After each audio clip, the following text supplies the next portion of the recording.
श्री सच्चिदानंद सद्गुरु साईनाथ महाराज की जय। ஸ்ரீ சாயி சச்சரித்தம். ஸ்ரீ சாய்பாபாவின் அற்புத வாழ்க்கையும் உபதேசங்களும் காலஞ்சென்ற ஹேமந்த் பந்த் அவர்களால் எழுதப்பட்ட மராட்டிய மூலத்திலிருந்து மொழிபெயர்க்கப்பட்டது. இது சாயின் வாக்கு. நீ எனது ஒளியை காண விரும்பினால் அகங்காரமற்றவனாகவும் மிக மிக பணிவுடனும் இருப்பாயாக. எனது கால் பெருவிரலை 2 கிளைகள் வழியாக தியானிப்பாயாக, அதாவது சுட்டு விரல், நடுவிரல் ஆகியவற்றிலேயே. அதன் பின் நீ எனது ஒளியை காண இயலும். இதுவே பக்தியை அடைய மிக மிக எளிய வழியாகும். அத்தியாயம் 22. இந்த அத்தியாயத்தில் பாம்பு கடியில் இருந்து மீட்புதவி பெறும் பாலா சாஹேப் மிரீகர் பற்றியும், பாபு சாஹேப் பூட்டி பற்றியும், அமீர் ஷக்கர் மற்றும் ஹேமந்த் பந்த் பற்றியும் பார்ப்போம். பாம்புகளை கொல்வதை பற்றி பாபாவின் கருத்து பற்றியும் பார்ப்போம். முன்னுரை. பாபாவை எப்படி தியானிப்பது? கடவுளின் தன்மையையோ ரூபத்தையோ ஆழ்ந்தறிய யாராலும் இயலாது. வேதங்களும் 1000 நாவு படைத்த ஆதிசேஷனும் கூட அதை முழுமையாக விவரிக்க இயலாதில்லை. கடவுளின் ரூபத்தை தரிசிக்கவும் அறியவும் அடியவர்களால் மட்டுமே இயலும். ஏனெனில் அவர்தம் பாதங்கள் மட்டுமே அவர்களுடைய மகிழ்ச்சிக்குரிய ஒரே வழி என்பதை அவர்கள் அறிவார்கள். வாழ்க்கையின் உச்ச உயர் லட்சியத்தை அடைய அவர்தம் பாதங்களை தியானிப்பதை தவிர அவர்களுக்கு வேறெவ்வித வழியும் தெரியாது. ஹேமந்த் பந்த் தியானத்திற்கும் பக்திக்கும் ஒரு எளிய வழியை பின்வருமாறு தெரியப்படுத்துகிறார். ஒவ்வொரு மாதமும் தேய்பிறையின் 15 நாட்கள் சிறிது சிறிதாக கழிவுறுவதைப் போல சந்திரனது ஒளியும் அதே நுட்ப அளவில் தேய்மானம் அடைகிறது. அமாவாசை என்று நாம் சந்திரனையே பார்க்க முடிவதில்லை, அதனது ஒளியையும் பெறுவதில்லை. எனவே வளர்பிறை நாட்கள் தொடங்கும் போது மக்கள் சந்திரனை காண்பதில் மிகவும் ஆவலாக இருக்கிறார்கள். முதல் நாள் அது தெரிவதில்லை, 2ஆம் நாளும் கூட அது தெளிவாக தெரிவதில்லை. பின்னர் மரத்தின் 2 கிளைகளுக்கு நடுவில் உள்ள திறப்பிலிருந்து அச்சந்திரனை பார்க்கும்படி கேட்டுக்கொள்ளப்படுகிறார்கள். அவர்களும் ஆர்வத்துடன் ஒரே கவனத்துடனும் அந்த கிளைகளுக்கு இடையில் நோக்கும் பொழுது தூரத்தில் உள்ள அந்த இளம் பிறையை அவர்கள் காட்சி எல்லைக்கு எட்டுவதை பேரு ஊகையுடன் காண்கிறார்கள். இந்த குறிப்பை தொடர்ந்தே நாம் பாபாவின் ஒளியை காண முயலுவோம். அது பற்றி பாபா கூறியதை கேட்போம். பாபாவின் தோற்ற அமைப்பை அது எவ்வளவு அருமையாக இருக்கிறது. அவர் அட்டனக்கால் இட்டு அமர்ந்திருக்கிறார். வலது கால் இடது முழங்கால் மேலும் இடது கையின் விரல்கள் வலது பாதத்திலும் படரப்பட்டு இருப்பதை நம்மால் பார்க்க முடிகிறது. வலது கால் பெருவிரலில் அவர்தம் 2 கைவிரல்கள் ஆள்காட்டி விரலும் நடுவிரலும் படர்ந்திருக்கின்றன. இத்தோற்ற அமைப்பால் பாபா குறிப்பிடுவதாக தோன்றுவதாவது: நீ எனது ஒளியை காண விரும்பினால் அகங்காரமற்றவனாகவும் மிக மிக பணிவுடனும் இருப்பாயாக. எனது கால் பெருவிரலை 2 கிளைகள் வழியாக தியானிப்பாயாக, அதாவது சுட்டு விரல், நடுவிரல் ஆகியவற்றிடையே. அதன் பின் நீ எனது ஒளியை காண இயலும். இதுவே பக்தி அடைய மிக மிக எளிய வழியாகும் என்கிறார் பாபா. சில கணங்கள் நாம் பாபாவின் வாழ்க்கையை நோக்குவோம். பாபாவின் வாசத்தால் ஷீரடி ஒரு புண்ணிய கஷேத்திரமாக மாறியது. எல்லா திசைகளில் இருந்தும் மக்கள் அங்கே கூட தொடங்கினார்கள். ஏழைகளும் பணக்காரர்களும் ஒன்றுக்கு மேலிட்ட பல வகைகளால் ஏதோ ஒரு ரூபத்தில் நன்மை அடைய தொடங்கினார்கள். பாபாவின் எல்லையற்ற அன்பையும் அவரின் வியத்தகு இயற்கையான ஞானத்தையும் அவரின் சர்வ வியாபக தன்மையையும் யாரால் விவரிக்க இயலும்? இவைகளுள் ஒன்றையோ அல்லது அனைத்தையுமோ யார் அனுபவிக்க முடியுமோ அவர்கள் மிகவும் ஆசீர்வதிக்கப்பட்டவர்கள். சில நேரங்களில் பாபா நீண்ட நேரம் மௌனம் அனுஷ்டித்தார். அது ஒரு வகையில் பிரம்மத்தை பற்றிய அவரின் நீண்ட விளக்கமாகும். மற்ற சில நேரங்களில் தமது அடியவர்களால் சூழப்பட்டு உணர்ச்சிகளின் திரள், ஆனந்தம் இவைகளின் அவதாரமாக தோன்றினார். சில நேரங்களில் அவர் உருவக கதைகளால் பேசினார். மற்ற சில நேரங்களில் தமாஷுக்கும் நகைச்சுவைக்கும் அதிக இடம் கொடுத்தார். சில நேரங்களில் அவர் முழுவதும் ஐயமின்றியும் சில நேரங்களில் சீற்றம் கொண்டவர் போலும் தோன்றினார். சில சமயங்களில் தமது நீதியை ரத்தன சுருக்கமாக சொன்னார். வேறு சில சந்தர்ப்பங்களில் அதை பற்றி நெடிய விவாதம் நடத்தினார். பல சமயங்களில் அவர் மிகவும் வெளிப்படையாக இருந்தார். இவ்வாறாக அவர் பலருக்கும் வெவ்வேறு விதமான செயல்துறை கட்டளைகளை அவரவர்களின் தேவைகளுக்கு ஏற்ப அளித்தார். எனவே அவர் வாழ்க்கையானது அறிவால் அறிந்து கொள்ள இயலாதது, நமது மனதின் எல்லைக்கு அப்பாற்பட்டது. நமது புத்தி சாதுரியத்தையும் மொழிகளையும் கடந்தது. அவரது முகத்தை பார்க்க, அவருடன் பேச, அவரது லீலைகளை கேட்க இருக்கும் நமது பேரார்வமானது திருப்தி செய்யப்படவே இல்லை. என்றாலும் நாம் மகிழ்ச்சியால் நிரம்பி வழிகிறோம். மழையின் துளிகளை நாம் எண்ணிவிடலாம், காற்றை தோல் பையினுள் அடைத்து விடலாம். ஆனால் அவரது லீலைகளை யாரால் அழைக்க முடியும்? அவைகளில் ஒரு பண்பு கூட்டினை பற்றி இங்கே நாம் கூறுகிறோம். எப்படி எதிர்பார்த்திருந்த, முன்னால் அறியப்பட்டிருந்த பக்தர்களின் பேராபத்துகளை பாபா உரிய நேரத்தில் தவிர்த்தார் என்பதை காண்போம். பாலா சாஹேப் மிரிகர் பற்றி இப்போது பார்ப்போம். கோபர்காவனின் அதிகாரியான பாலா சாஹேப் மிரிகர் சிதலிக்கு சற்று சுற்றுப்பயணமாக சென்று கொண்டிருந்தார். வழியில் அவர் ஷிரடிக்கு சாய்பாபாவை பார்க்க வந்தார். மசூதிக்கு சென்று பாபாவின் முன்னால் வீழ்ந்து பணிந்ததும் உடல் நலம் மற்றும் வேறு விஷயங்கள் பற்றிய வழக்கமான உரையாடல்கள் துவங்கியது. பாபா எச்சரிக்கை குறிப்பு ஒன்றை விடுத்தார். உங்களுக்கு நம்முடைய துவாரகமாயியை தெரியுமா? பாலா சாஹேப்க்கு இது புரியாததால் அவர் அமைதியாய் இருந்தார். பாபா தொடர்ந்து, நீங்கள் அமர்ந்து கொண்டிருக்கும் இதுவே நமது துவாரகமாயி. தனது மடியில் அமரும் குழந்தைகளின் எல்லா ஆபத்துகளையும் கவலைகளையும் அவள் தடுத்து விலக்குகிறாள். இந்த மசூதியைச் சேர்ந்த அடக்கி ஆட்சி செய்யும் வளம் பெற்ற அம்பிகை மிகவும் கருணையுள்ளவள். அவள் எளிய பக்தர்களின் தாயாவாள். அவர்களை பேராபத்துகளில் இருந்து பாதுகாக்கிறாள். ஒரு மனிதன் அவளது மடியில் ஒரே ஒரு முறை அமர்ந்தால் அவனது எல்லா கஷ்டங்களும் முடிவடைந்து விடுவது. அவளது நிழலில் இளைப்பார்வோர் பேரானந்தம் எய்துகின்றனர் என்றார் பாபா. பின்னர் பாபா அவருக்கு உதியளித்து தமது பாதுகாக்கின்ற கரங்களை அவர் தலையில் வைத்தார். பாலா சாஹேப் புறப்பட போகும் அத்தருணத்தில், உங்களுக்கு லம்பா பாபாவை தெரியுமா, அதாவது பாம்பை தெரியுமா என்றார். பின்னர் இடது கை முட்டியை மூடிக்கொண்டு தமது இடது புயத்தை பாம்பின் படத்தை போன்று ஆட்டிக்கொண்டு அவன் எவ்வளவு பயங்கரமானவன், ஆனால் துவாரகமாயின் குழந்தைகளை அவன் என்ன செய்ய முடியும்? துவாரகமாயியானவள் பாதுகாக்கும் போது பாம்பு என்ன செய்ய முடியும் என்று கூறினார். இவை அனைத்திற்குமான பொருள் மற்றும் மிரிகருக்கு பாபா குறிப்பால் உணர்த்தியதை ஆவலாய் அறிய அங்கு பிரசன்னமாயிருந்த அனைவரும் இருந்தனர். ஆனால் ஒருவருக்கும் இதை பற்றி பாபாவிடம் கேட்க துணிவில்லை. பின்னர் பாலா சாஹேப் பாபாவை வணங்கிவிட்டு ஷாமாவுடன் மசூதிக்கு புறப்பட்டார். பாபா ஷாமாவை திரும்ப அழைத்து பாலா சாஹேப்புடன் கூட செல்லும்படி, சிதலி சுற்றுலாவை மகிழ்ந்து அனுபவிக்கும்படியும் கூறினார். ஷாமா பாலா சாஹேப்பிடம் வந்து பாபாவின் விருப்பப்படி தாமும் அவருடன் வருவதாக கூறினார்.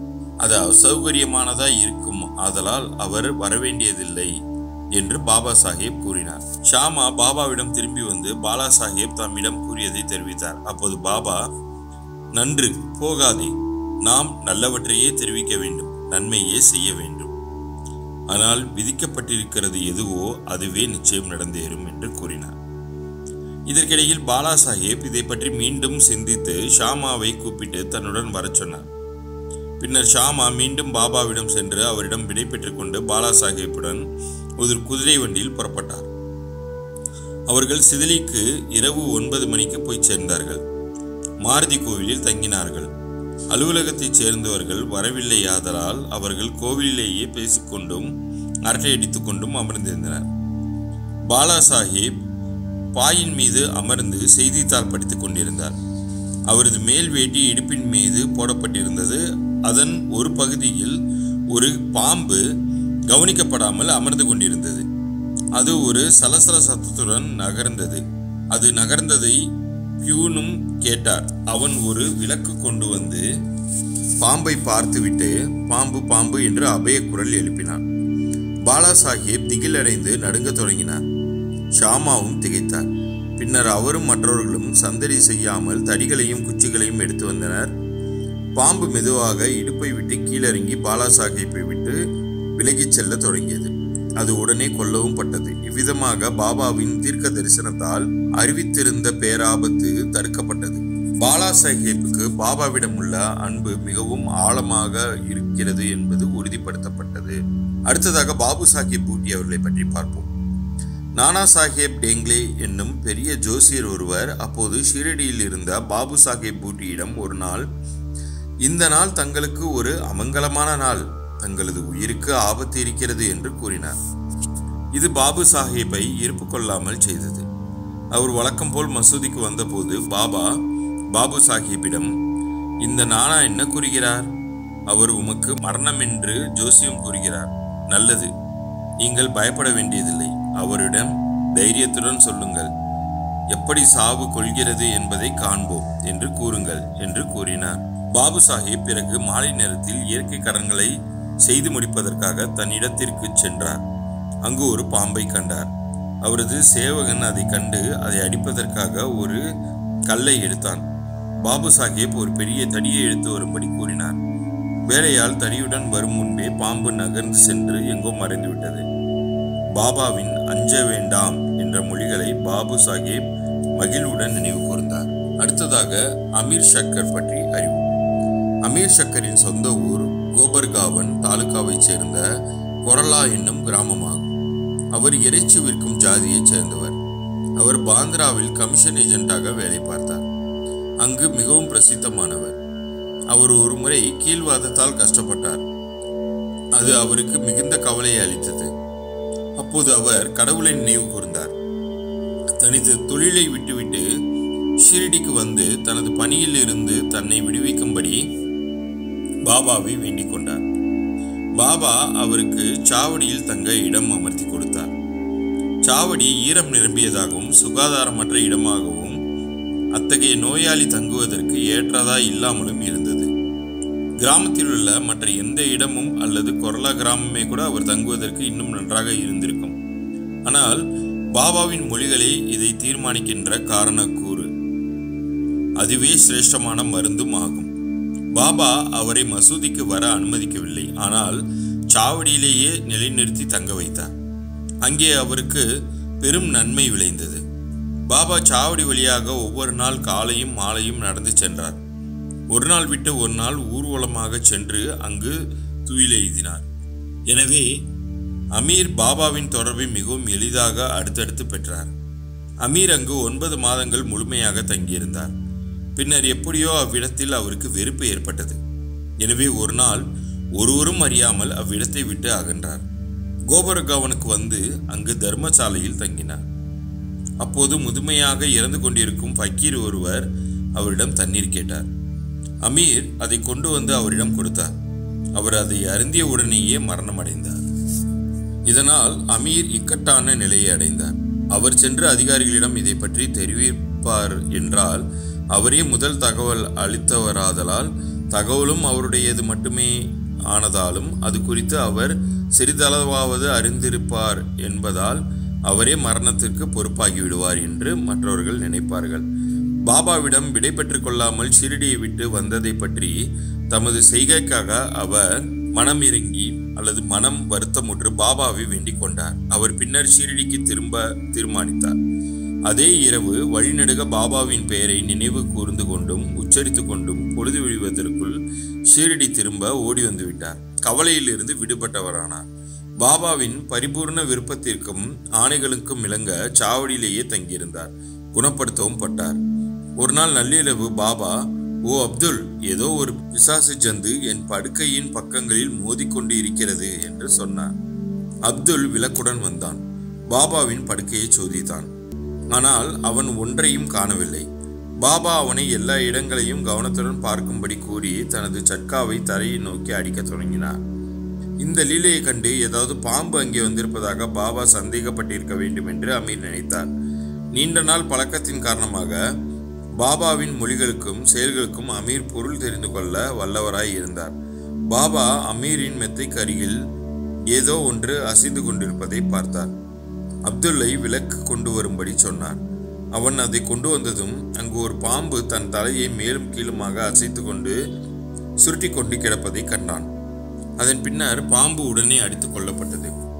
இவ்வாறாக பாபா குறித்த நேரத்தில் எச்சரிக்கை கொடுத்து அமீரை காப்பாற்றினார்.